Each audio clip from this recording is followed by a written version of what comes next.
Jai Gurudev. Today we will discuss about Yagnopavita Samskara, the science behind each of the rituals associated with the Samskara. Let us start the session with invocation to the Guru.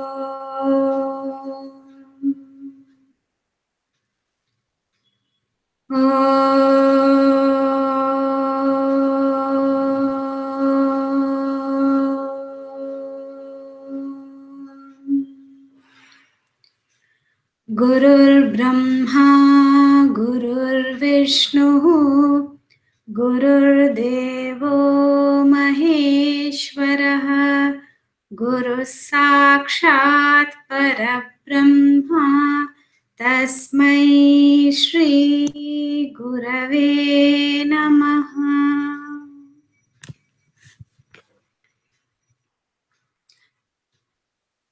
So what is Yagnopavita Samskara? This is a samskara that was done in ancient India when the child entered into the fold of a guru and went to live with him in the Gurukula. This marked the union of the guru and the shishya relationship. So it was a learning process that began with this samskara.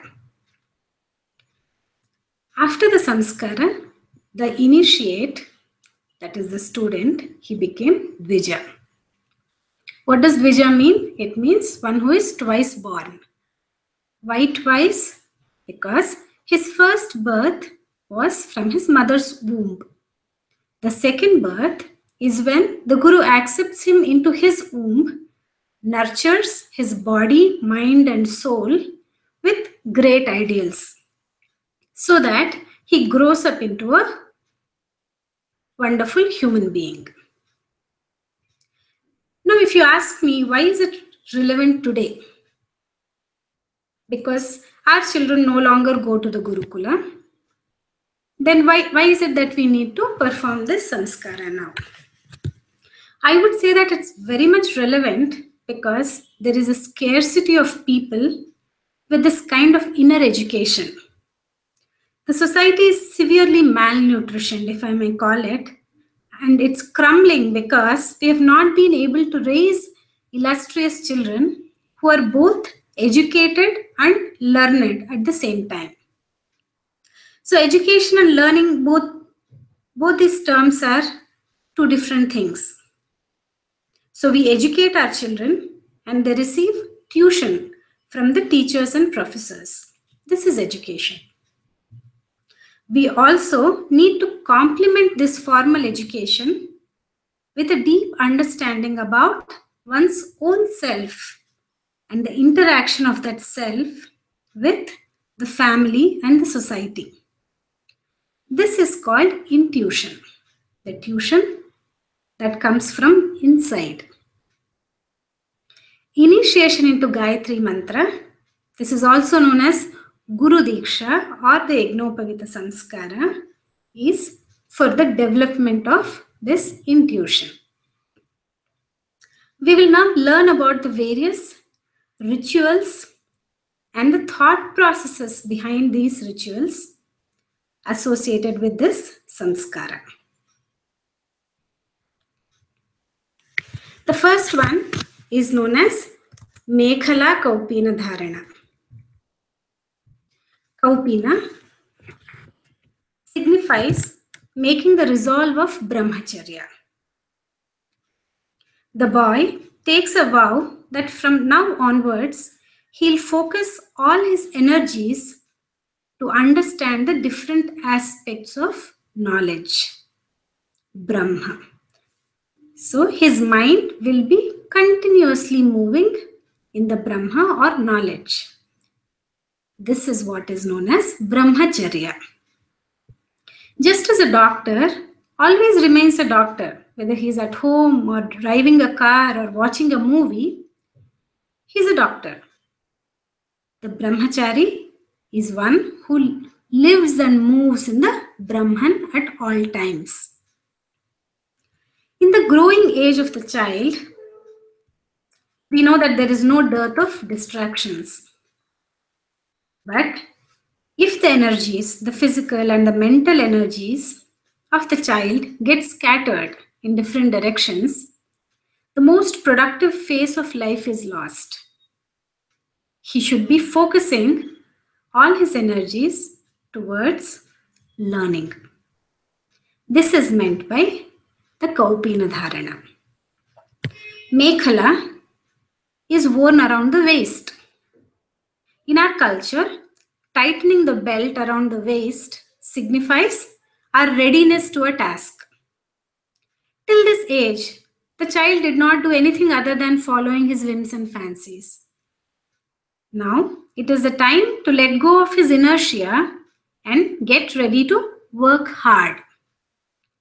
This is signified by Mekhala Dharana. The next one is known as Danda Dharana. Martin Luther King says, the ultimate tragedy is not the oppression and cruelty by the bad people, but the silence over that by the good people. The brahmachari is given a stick. It serves as a reminder that while it is wrong to oppress others, it is equally wrong to tolerate oppression. That is why those who are virtuous should always stand up against tyranny. We all are aware that it is not easy to lead an honest and ideal life amidst corrupt people. That is why we should develop the qualities of tolerance, courage, and strength. This danda or a stick is a reminder of that. The stick is typically made of a bamboo. The stick used in the ritual. And bamboo has many connections or joints. The strength of the stick lies in the combined strength of the joints. This is to show that the power of group or collectivity is very important for standing up against adharma and to uphold dharma. So if you are a loner with very lofty ideals, it will become so much easy for the opposition to trample you because you don't have the backing of a group. You don't have the backing of like-minded people. So, with this ritual, the brahmachari learns to acknowledge the power that lies in being together, in coexisting.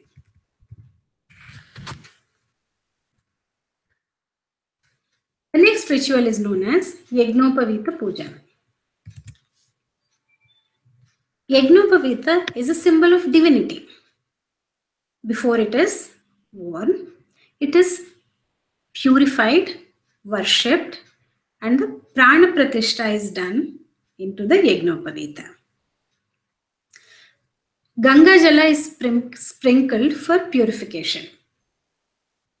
Many of you, including me, must have always wondered, why is it important to use Ganga Jal? Water is water, but that certainly is not true. B.S. Bhargava, an environmental engineer in our country and a professor in hydrology, spent his entire life in the study of water from river Ganga.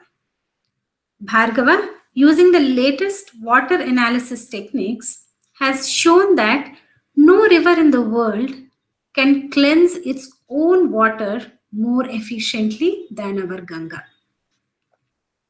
The river has a phenomenal capacity to treat large amounts of organic waste that are dumped into it.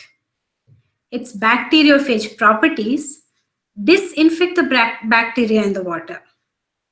Its ability to absorb oxygen is so high that the water does not go bad even after years of storage. We would have seen our parents and grandparents holding the copper vessels with Ganga water. They are kept in the puja room, right?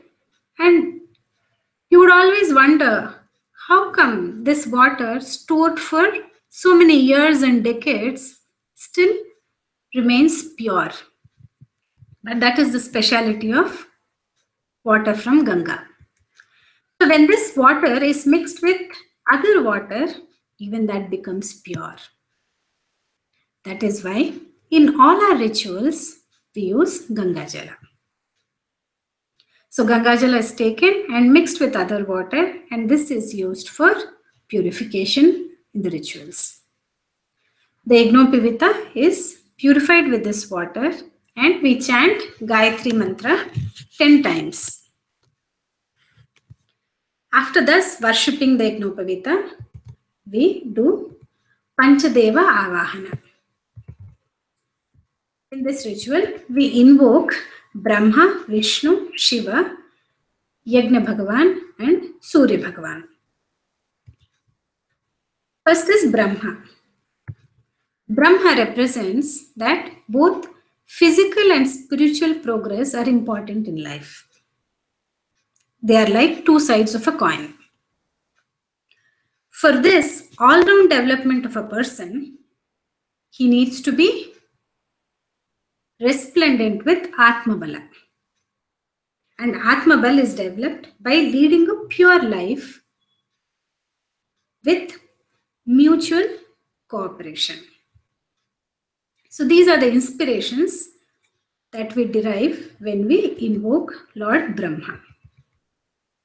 The next is Vishnu.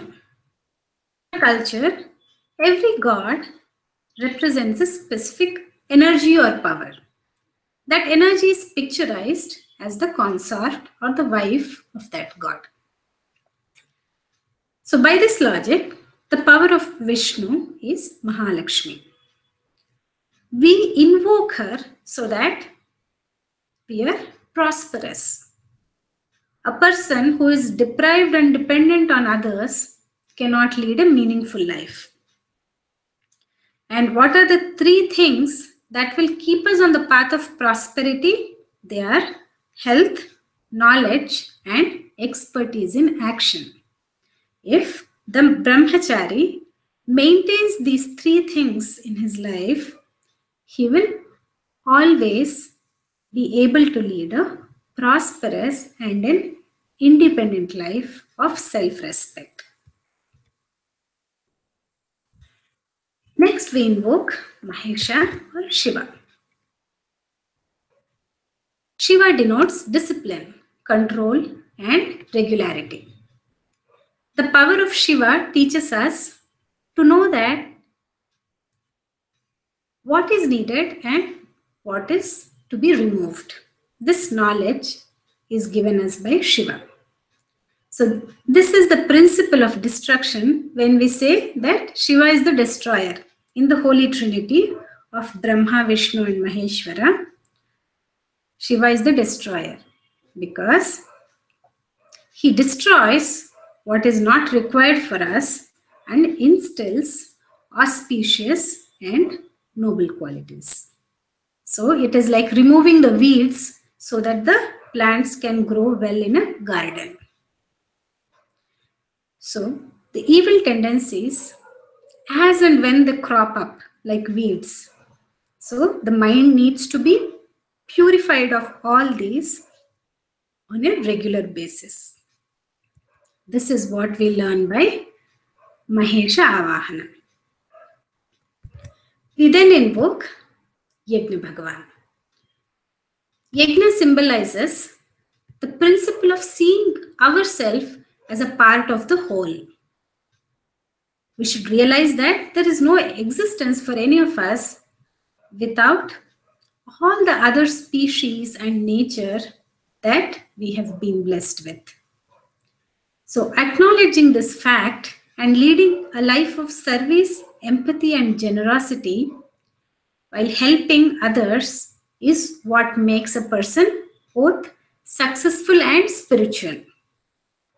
So these qualities are what make a human being a divine person. And this is what we learn by Yajna. The fifth Devata that we invoke is Surya. Sun signifies radiance, regularity, punctuality, and hard work.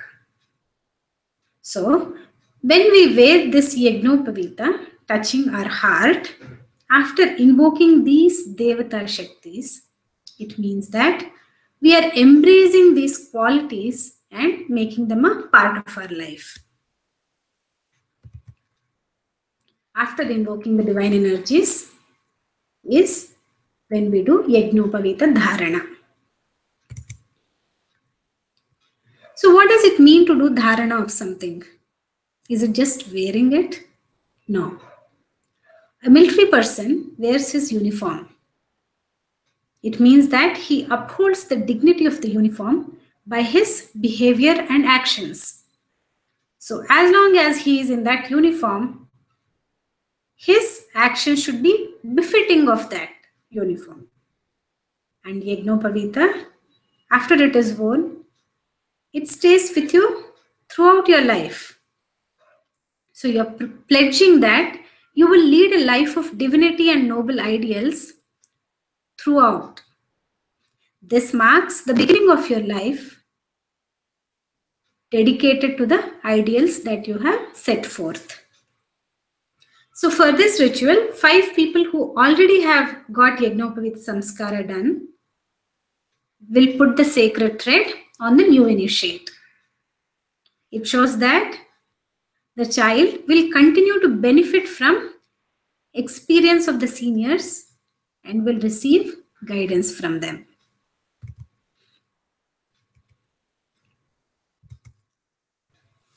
After that, the initiate does Surya Darshan. In this, he offers 3 Anjalis, 3 handfuls of water to the sun. He imbibes the following inspirations from Surya Bhagavan. First is, be radiant. Just like the sun, which brings to life the entire nature from its sleepy state and drives them to activity, so should our presence be. Second, be always enthusiastic. Life is full of ups and downs. There are good days and bad days. But don't let those troughs in the wave pull you down. So, sun reminds us that there is always a sunrise after each sunset. So, maintain your enthusiasm under all kinds of circumstances. Third thing that we learn from sun is surrender your life for the welfare of society.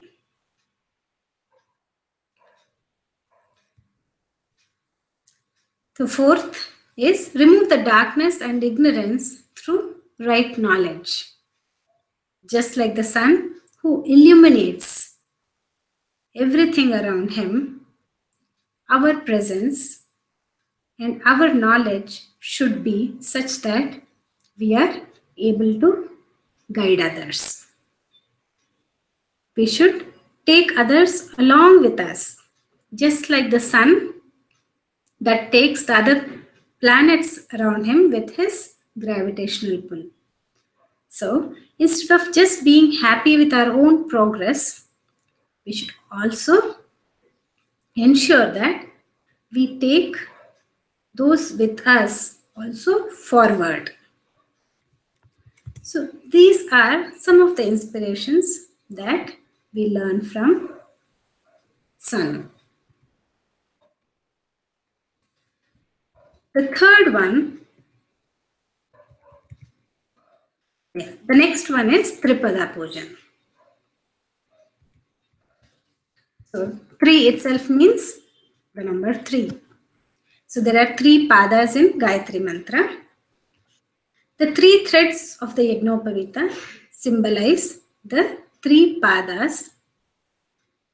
Om Bhurbhuvasvaha, these are the Vyahritis.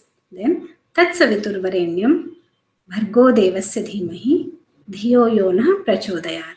These are the three padas, which is why Gayatri Mantra is also known as Tripada.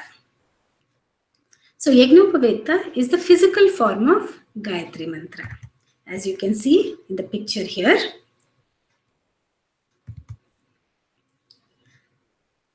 So it is in this ritual that we decide to lead a lifestyle that will develop all the three bodies. The physical, emotional, and mental aspects of the personality should be developed well.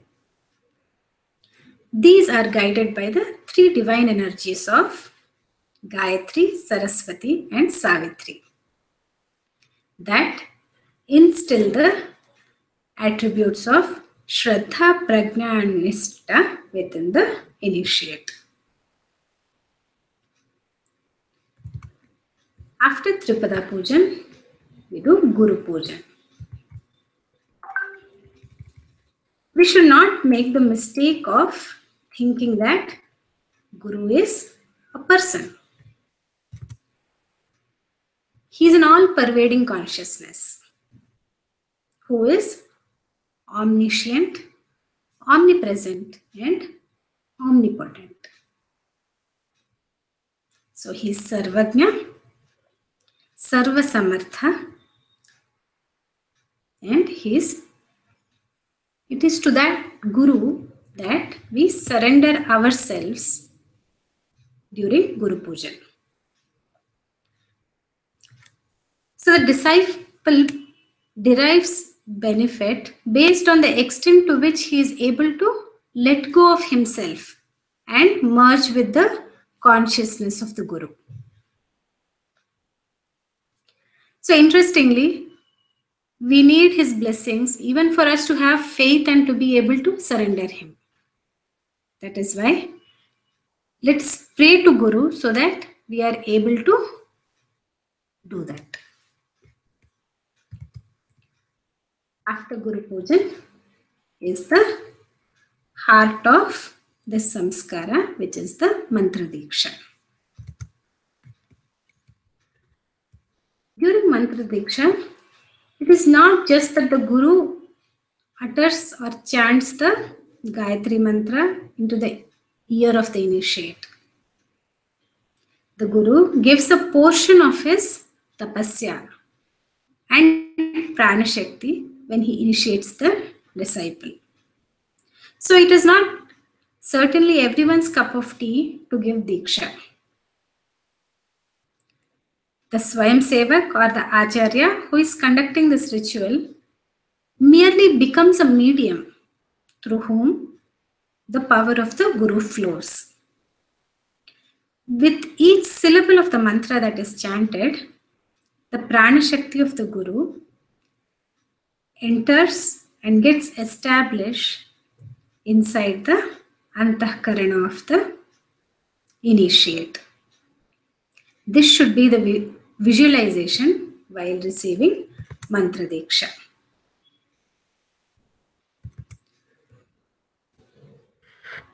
After the diksha is given is when we have sinchana and abhisheka.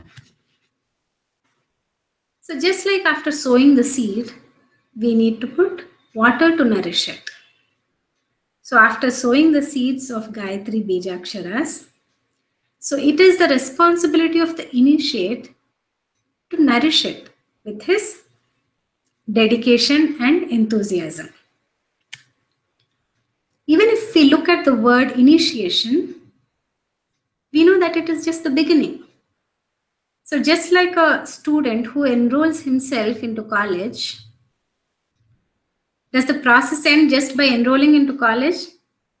Does he become an engineer or a doctor by the admission itself? No. Admission is only the beginning of the entire process. After that, he continues to invest his enthusiasm, dedication, time and resources over several years before he is able to become a doctor or an engineer as set by the goals during his initiation or admission. This Sinchana is a process of reminding that you need to nourish the seeds that have been sown today so that you are able to accomplish what you have set forth for.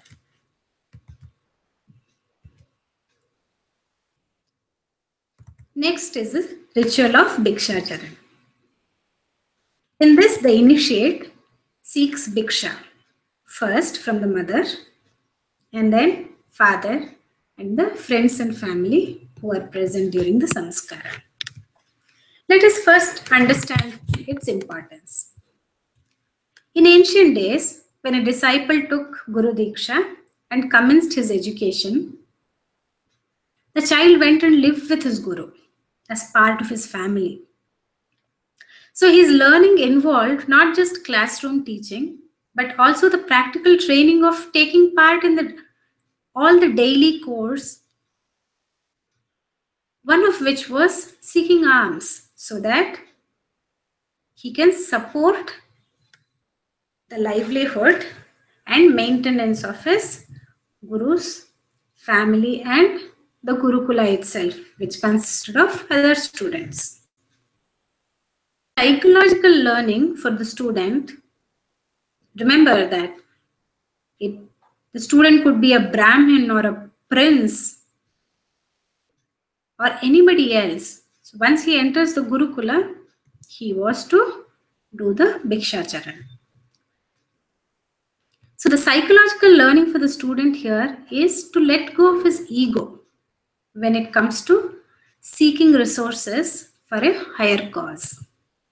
So the child is taught that there is no shame in reaching out to others and making them utilize a portion of the resources for other than their own selfish needs.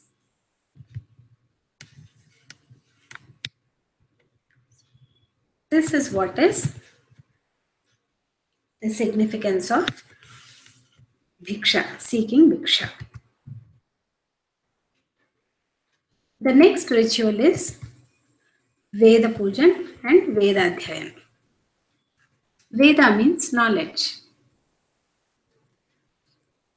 So whenever we do puja or worship, it is a way of showing that we are showing utmost respect to what is being worshipped. So here we show our respect to knowledge. The initiate is made to chant one Veda mantra from each Veda to symbolically indicate his study of Vedas. So Vedas are in Sanskrit and many of us do not know the language. So should certainly make an attempt to read the commentaries on the Vedas available in Hindi, English and other languages by reputed authors so that we are aware of the treasure of knowledge that is in the Vedas on all aspects of human living. The evolution of the consciousness happens by expanding our horizons in different fields of knowledge. So this is what is indicated by Vedathyayana or study of the Vedas.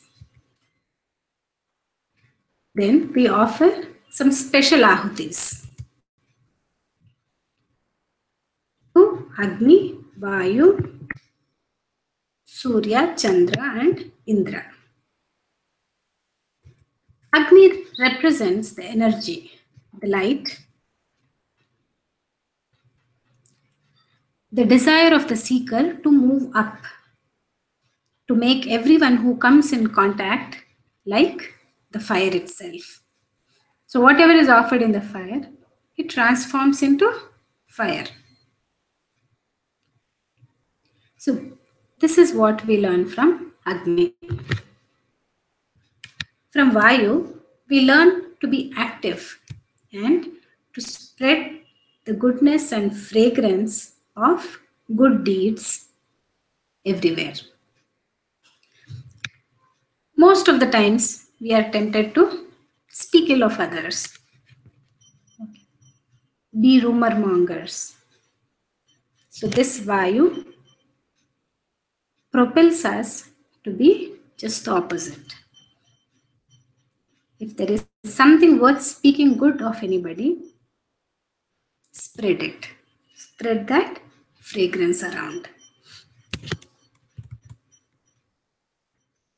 Sun denotes regularity.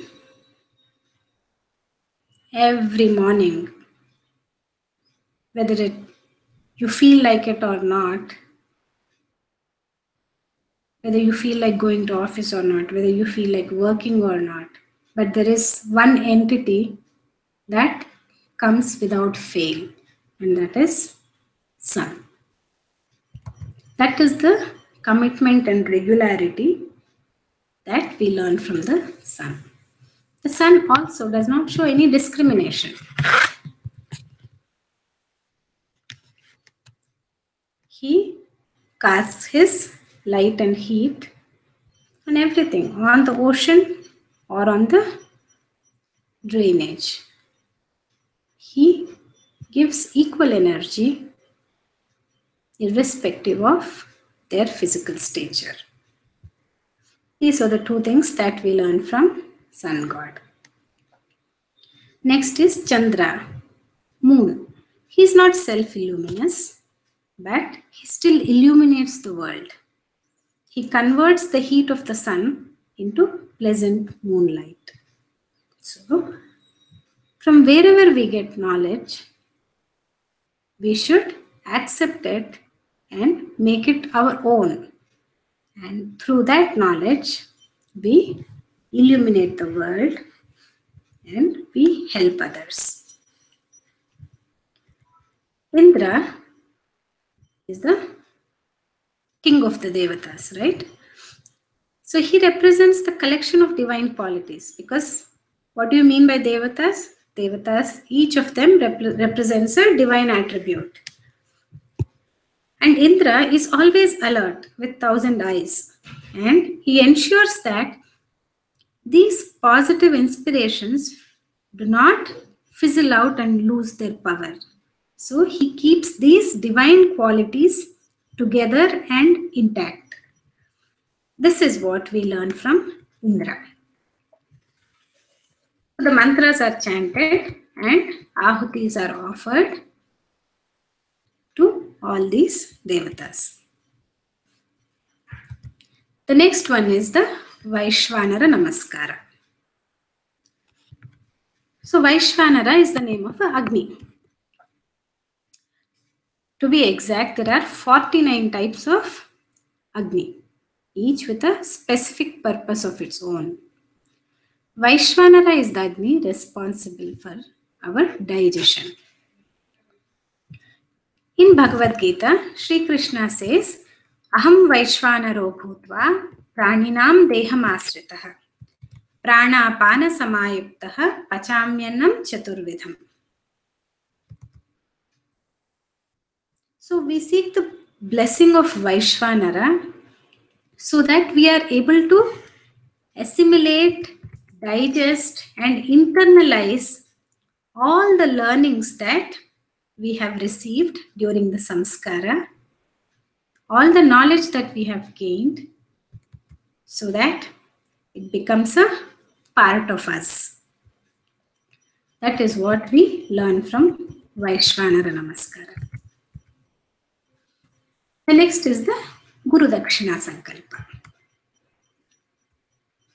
So diksha or initiation is always associated with vrata. So whenever we are initiated into something, it is a time-bound activity involving pledging of some definite amount of resources of time and effort. The same example holds good. When you enroll into a college, it is a diksha. You are getting initiated into new knowledge. So most of us have heard about only Dikshanta Samaroha, which is the Anta, the end of your Diksha, which is the graduation ceremony. In Dev Sanskriti Vishwavidyalaya, there is a unique ceremony during the beginning of the course, which is called the Diksha Samaroha. So essentially, any Diksha has a specific goal and there is a syllabus. How much of time, effort, and talent needs to be expended for achieving the goal is specified by Vrata. So if we don't follow a plan and if we are not meticulous in our efforts, it is very tough to achieve anything. So as Guru Dakshina, we pledge to spend a portion of our time, effort, and money as guided by the Guru. So how much of time, money you want to include in your sankalpa is purely personal. The more you set aside, more of your own self will be channelized by the Guru. The Guru provides his energy during Diksha and the disciple communicates his willingness and dedication through Dakshina. So this is the give and take process. So if the initiation is like giving food, Dakshina is the process of digesting that food. So after chanting the regular Sankalpa mantra till Gotra and name, there is this additional portion that is added to it. This is the Guru Dakshina Sankalpa. So with taking of Sankalpa, the rituals associated with Samskara complete, and then as is the procedure with all the other samskaras, the rest of the karma kanda associated with yajna is completed, and then this marks the completion of Yagnopavita or the Upanayana Samskara. Jai Gurudev.